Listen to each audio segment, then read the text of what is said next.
Bonjour.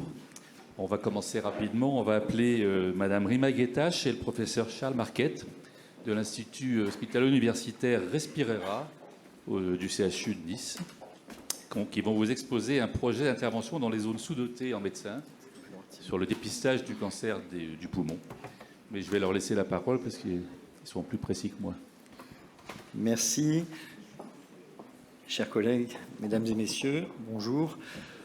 Nous tenons à remercier Oncopaca de nous avoir invités sur cette thématique de retour d'expérience en vie réelle menée sous l'égide de l'Institut hospitalo-universitaire Respirera dans les Alpes-Maritimes avec le soutien de l'ARS. Vous savez, vous ne savez pas qu'en décembre 2021, la Haute Autorité de Santé avait émis des recommandations sur les modalités de réalisation du dépistage du cancer du poumon par scanner thoracique basse dose et avait pointé le risque éthique et social qu'on pourrait rencontrer si jamais on se trompait de cible. Donc il est extrêmement important, et c'est vrai d'une manière générale dans le cadre du dépistage, et plus particulièrement du dépistage du cancer du poumon, de ne pas louper la cible.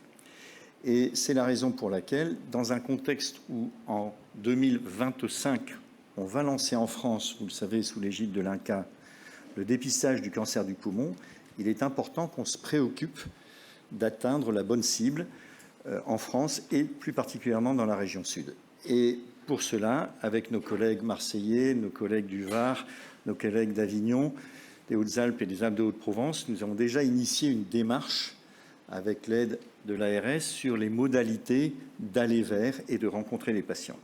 Et nous allons, ma collègue Madame Guettache et moi, vous rapporter cette expérience pratique de terrain.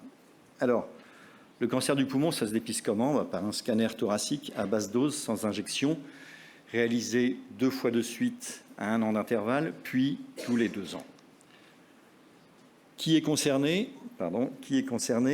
Les gens de 50 à 75 ans qui ont un tabagisme significatif, c'est-à-dire cumulé à plus de 20 paquets années, qui sont fumeurs actifs ou sevrés depuis moins de 15 ans.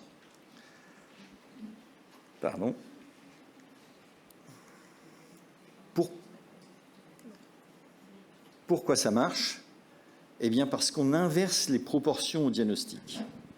Dans la vie réelle, hors dépistage, grossièrement, on peut dire que 3/4 des cancers du poumon sont diagnostiqués à un stade 3 ou 4, alors que si on pratique le dépistage, on inverse la proportion. Grossièrement, 3/4 des cancers du poumon sont diagnostiqués à un stade précoce 1 ou 2.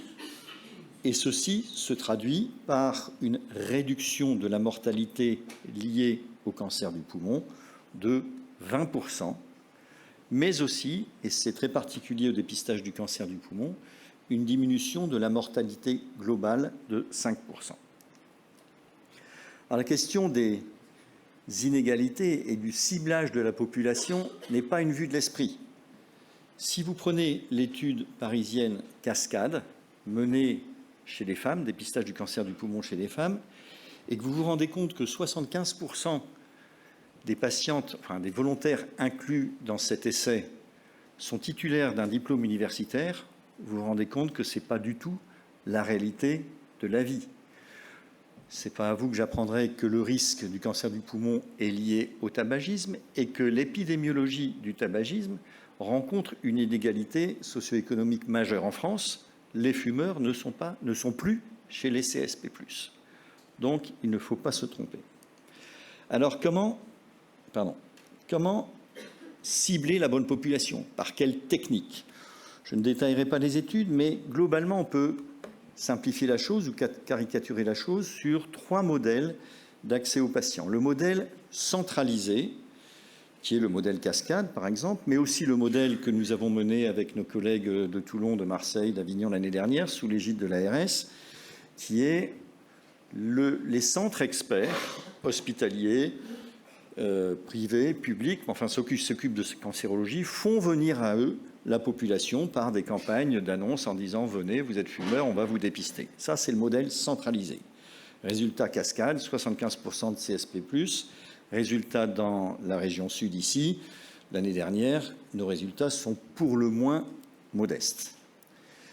Le modèle opposé, c'est le modèle décentralisé, c'est-à-dire, moi, médecin de famille, j'ai dans ma patientèle un monsieur de 68 ans qui a eu fumé et je lui prescris un scanner de dépistage. C'est autorisé en France, mais j'ai aucune structure de prise en charge d'aval des anomalies qui soit formalisée.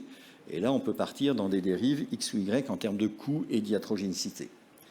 La solution est peut-être, je dis bien peut-être, à ce qu'on appelle le modèle hybride, c'est-à-dire vous mettez en correspondance le centre expert, hospitalier, universitaire ou non, libéral ou public, mais le centre expert, avec les acteurs de santé hors les murs. Et vous les faites travailler ensemble.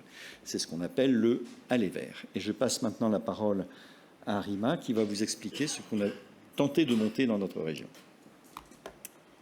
Bonjour. C'est dans le cadre de l'équité d'accès aux soins, c'est tout naturellement qu'on a ciblé les populations des ZIP et des ZAC, représentant respectivement 15% et 40% de la population de la région PACA. Pour organiser l'amont du dépistage, nous avons travaillé en partenariat avec les mairies des communes et les CPTS qui nous ont mis à disposition du personnel, des locaux, mais aussi leurs réseaux sociaux. Pour sensibiliser un maximum de personnes, nos partenaires et nous avons déployé un certain nombre de canaux de communication. Les mairies ont fait appel à la presse régionale quotidienne et ses déclinaisons territoriales. Là, par exemple, celle de la vallée de la Vélésubie. Nous avons répondu à un certain nombre d'interviews audiovisuelles et radiophoniques. Les mairies et les CPTS ont également diffusé l'information sur leurs réseaux sociaux. Et ils ont distribué des visuels, des flyers et des affiches sur lesquels figurait le numéro d'une hotline sur laquelle les participants pouvaient nous contacter. Le jour du dépistage, donc de l'opération, pour maîtriser au mieux l'accueil des participants, nous avons mis en place des chaînes d'accueil en plusieurs étapes. Donc l'étape du secrétariat, ensuite l'étape d'entretien pour vérifier les critères d'éligibilité. Nous proposions également une mesure du souffle. Et enfin, nous organisions le scanner 2 à 3 semaines après l'opération de dépistage. Et nous proposions également un transport en minibus qui a été fourni par les mairies. Donc cette diapositive vous illustre bien le parcours du participant. Les mairies nous ont mis à disposition des barnums et des salles dédiées pour préserver au maximum la confidentialité des échanges. À la fin du parcours, donc, un courrier était adressé aux participants avec les résultats de sa spirométrie et la date du scanner de dépistage. Donc, en aval du dépistage, 2 cas de figure se présentent. Le dépistage négatif, qui représente la majorité des cas. On envoie un courrier au participant avec le compte-rendu de son scanner ainsi que la date du prochain scanner de suivi. Si le dépistage est positif, alors on propose au patient une prise en charge médicale adaptée. Ce n'est pas à vous que je vais apprendre que le point le plus bloquant, critique, et d'amener les gens vers le dépistage. C'est pour cela qu'on a mis en place un certain nombre de moyens de communication, comme l'information au personnel de santé, les réseaux sociaux, la distribution de flyers. Ces moyens de communication ne s'excluant pas entre eux. Vous avez sur ce camembert l'évaluation des moyens de communication qui ont été les plus déterminants et décisifs pour la venue des participants. Donc on a identifié 2 nouveaux moyens de communication que nous n'avions pas mis en place, c'est-à-dire le bouche à oreille et ce que j'appellerais plus le aller chercher plutôt que le aller vers, qui est le contact direct avec les gens. Donc vous vous souvenez que sur les supports visuels, nous avons fait, et tous les outils de communication d'ailleurs, nous avons fait figurer le numéro d'une hotline. Donc cette hotline a été un point fort car toutes les personnes qui nous ont contactés sont venues le jour du dépistage. Donc ça représente un certain engagement des participants qui nous ont contactés et une volonté d'aller jusqu'au bout de la démarche. Vous pouvez constater avec moi qu'il y a un certain delta entre les personnes qui sont venues et les personnes qui étaient réellement éligibles, malgré toutes les informations sur les critères d'éligibilité qu'on a transmises. Mais c'était attendu et c'est pas grave, on a réussi quand même à inclure 65 personnes sur les 3 sites visités. Donc évidemment, nous avons rencontré certaines limites dans ces opérations d'aller vers. Tout d'abord, l'anxiété des gens, 2 types d'anxiété. Donc les personnes pourtant éligibles, que j'appellerais cancérophobes, qui ne veulent absolument pas participer au dépistage alors qu'ils sont éligibles. Ou au contraire, les personnes non éligibles, parfois même suivies pour un autre cancer, qui veulent à tout prix participer. Certaines personnes sont tellement anxieuses qu'elles mentent sur leur tabagisme. Parfois, il y a même des discordances entre les informations transmises lors de l'appel téléphonique et les informations données le jour de l'opération de dépistage. Parfois, la notion d'éligibilité aussi est mal cernée. Certaines personnes éligibles ne se sentent pas concernées parce qu'elles ne fument plus. Donc là, c'est le critère de sevrage tabagique qui est mal compris. Ou au contraire, des personnes n'ayant jamais fumé pensent être éligibles et veulent participer au dépistage parce qu'elles ont subi, par exemple, un tabagisme passif. Donc dans ces cas-là, on leur propose une mesure du souffle. On est parfois un peu en situation de porte-à-faux et un peu mal à l'aise parce qu'il y a des gens qui nous disent « oui, mais le cancer du poumon touche également des personnes qui n'ont jamais fumé ». Et c'est une réalité, ils ont raison. Donc on leur explique simplement que selon les recommandations actuelles, ce sont ces critères-là qui ont été déterminés et c'est ce dépistage-là qui est remboursé.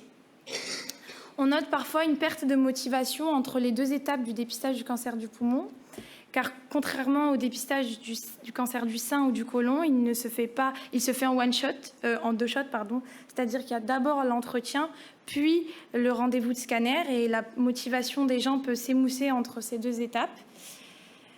Parfois, certaines personnes pensent même qu'on se déplace de mairie en mairie avec un scanner.